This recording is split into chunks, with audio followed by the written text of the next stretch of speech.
ще се получи от тази ситуация. Масимилиано Прици е за топката.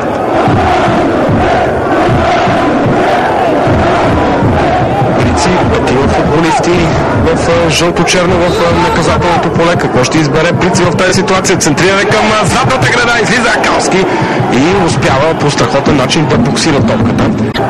Занолети сега. Добре, в първи момент успява да се измъкне. Пазва в дясно за Ерик Кабул. Морини чакат центрира в наказателното поле. Кабул, ето го центрирането, което отива право в ръцете на Кирил Акалски.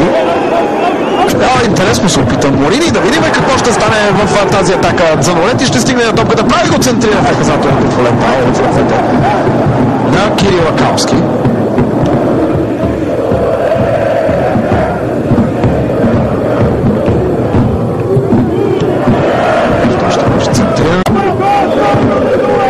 Тинаци.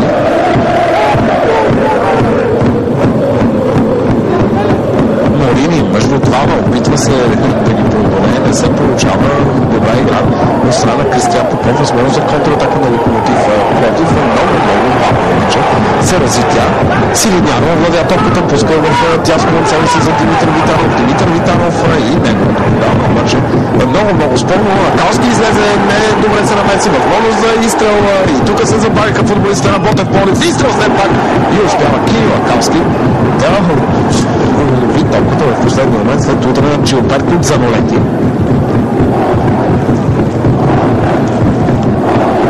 Ето още веднъж. Занолети стреля коварно, топката тупна пред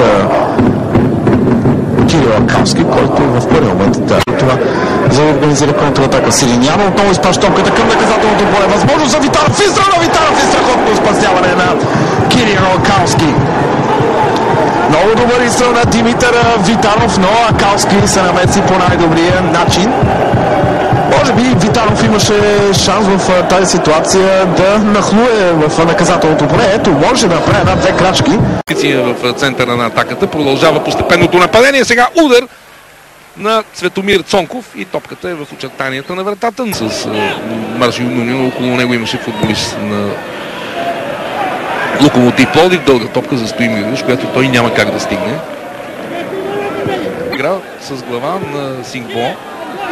Тук трябва Акалски да се намесва и топката е изчистена. След това Акалски успява с крак да я спре, за да се размине и тази опасност пред вратата на гостите.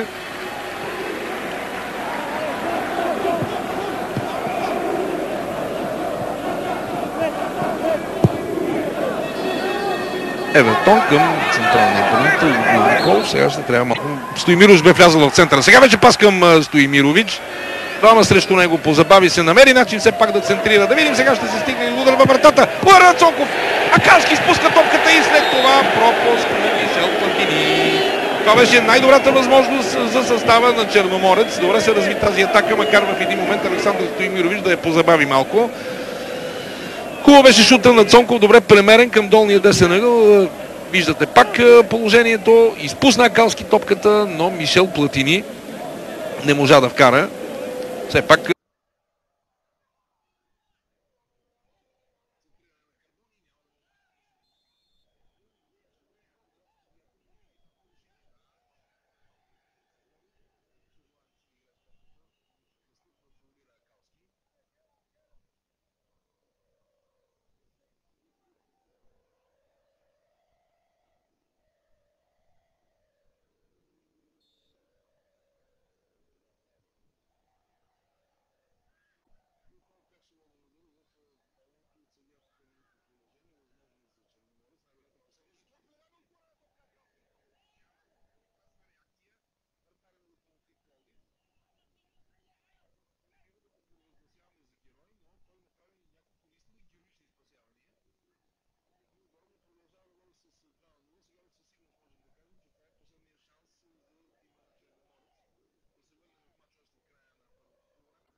Черноморец. Дали тя ще бъде постепенна или топката ще бъде изсипана. Втория вариант избраха футболистите на Балаков. В наказателното поле топката е пропусната и е в ръцете на Акалски.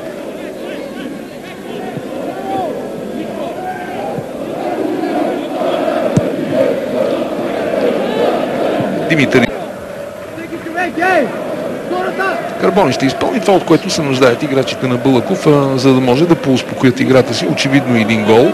От това нещо обаче по никакъв начин не се нуждаят футболистите на Локомотив Пловдив. Имам предвид, разбира се, да получат такъв във вратата на Акалски, който сега успя да боксира и то право на главата на Даксон. Условие за контратака.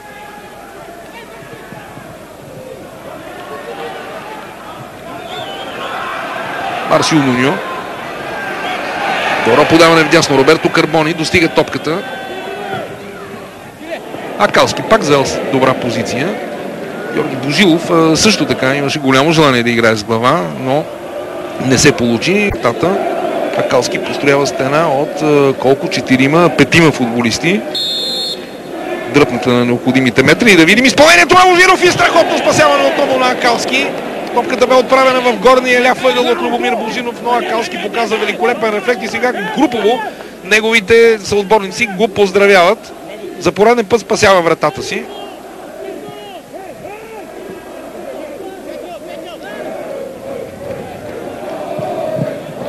Отново центриране след корнера. Възможност за стрелба. Този път Акалски отново е блестящ. Какъв матч на вратаря на Локомотив Пловдив. Любомир Божинов, смее да твърде, намери по великолепен начин топката. Разбира се, трябва да признаем, че тя беше и в обсега на вратаря, но реакцията му отново бе прекрасна. Ето го един от героите на състава на Локомотив Пловдив до момента, вратаря Кирил Акалски. Много спасявания направи. Той имаше някои хубави изяви в срещата срещу Сливен. Георги Божилов чукна само топката с глава, нищо не се получи. И Даксон в лявата зона. Двойна смяна ще предприди, отбор натиска. Централният нападател не бива да играе по този начин. Отново Дудо сваля топката с глава към Божилов. Дали ще успее той да стреля? Забави се Божилов, центровар и кошет удар. Страхотно спасяване на Акалски, но имаше засада. Според мен да, това показва и съдията. Но в взривоопасна ситуация пред вратата на гостите. И отново Акалски, въпреки че нямаше да има гол, дори топката да бе влязла в мрежата, демонстрира фантастичен рефлекс. Ето свалянето на Дуду. Определено хода с пускането на Дуду се оказва сполучлив за Балаков. При инертността Цонков. В дясно спринтира на Трайков. Никой не го видя. Там нямаше футболист на Локомотив Пловдив. Отново високо центриране и сега възможност за Георги Божилов. Позволи на Акалски буквално да му измъкне топката. Има официално преупражнение срещу него. И ето тази ситуация, при която Георги Божилов там се оплете нещо и даде.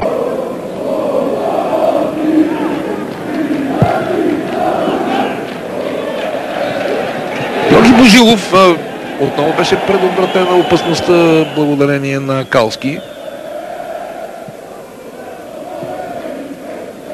Гледа голяма част от мачовете в този втори кръг, уважаеми зрители на ТВ. Начина, по който действаха в целия матч, на Ян Съдъков вече съвсем изнервен до страничната линия. Вижда вече почти пипва трите точици. Съдъков ще успеят ли неговите футболисти в даденото от съдията добавено време да удържат. Вече тече първата от минутките. Сега центриране към Георги Божилов. Дудо може да стреля удар и в ръцете на Акалски, който пак е заел перфектната позиция. Очевидно днес състава на Красимир Балаков, поне нещата отиват на там, ще претърпи загуба. Първа за състава на Черноморец от много време насам. Самия Краси сподели в разговор с него преди започване на матча, че самия той се очудва как и така се раздават до последния съдийски сигнал. Няма никакви причини това да не продължава сега Акалски. Атрактивно изчистване Евертон и възможност за контр. Черноморец, дали тя ще бъде постепенна или топката ще бъде изсипана. Втория вариант избраха футболистите на Балаков. В наказателното поле топката е пропусната и е в ръцете на Акалски.